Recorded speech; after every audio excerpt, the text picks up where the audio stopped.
Les traditionnelles conférences animées par Jean-Marc Binard se déroulent toute cette semaine et proposent aux élèves des écoles primaires de nouveaux spectacles audiovisuels interactifs. Le premier, destiné au cycle 2, est une animation avec chansons basée sur le thème des aliments et des cinq sens, intitulée Le Palais des cinq sens. Il sert de système d'alarme pour tout votre corps. C'est le sens dont vous vous servez avec toute votre peau. C'est le sens du tout, le sens du toucher.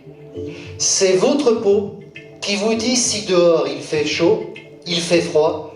C'est votre peau qui vous dit si c'est doux, si ça pique. Votre peau, votre sens du toucher, c'est votre système d'alarme. Le deuxième, destiné au cycle 3, est un film composé d'images réelles et d'images de synthèse, s'interrogeant sur le rôle et l'importance de la nourriture, intitulé Le voyage des aliments. Tous les êtres vivants ont besoin d'eau et de nourriture pour vivre. Les plantes ont beaucoup de chance, car elles sont capables de fabriquer elles-mêmes leur nourriture. C'est ce qu'on appelle la photosynthèse. Des plantes comme cette céréale qui nous sert d'ailleurs de nourriture, le riz. Les animaux ont beaucoup moins de chance car ils ne sont pas capables de fabriquer leur nourriture. Ils vont donc devoir la trouver. Comme ces rennes qui mangent de l'herbe, ils font partie des animaux végétariens. Ce sont des animaux herbivores.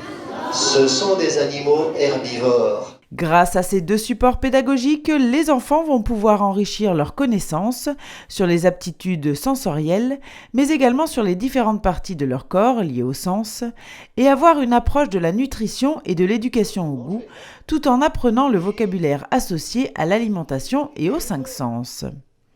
Pour les plus grands, cette animation autour de la nourriture va leur permettre de différencier les animaux herbivores, carnivores ou omnivores, d'identifier les familles d'aliments, de comprendre le système digestif de l'être humain, d'évoquer l'agriculture, l'élevage et le transport des aliments, et bien sûr d'être sensibilisés sur le gaspillage, sur le respect de la biodiversité et sur une nutrition plus équilibrée, tout en apprenant également le vocabulaire lié à l'alimentation.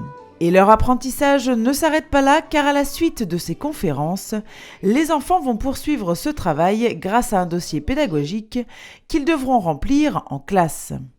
Bref, ces conférences Binard ont encore une fois remporté un vif succès et permis aux élèves de s'émerveiller et d'éveiller leur curiosité sur les aliments et nos sens, dans une ambiance ludique et interactive. Alors, vivement l'année prochaine pour découvrir les nouveaux sujets.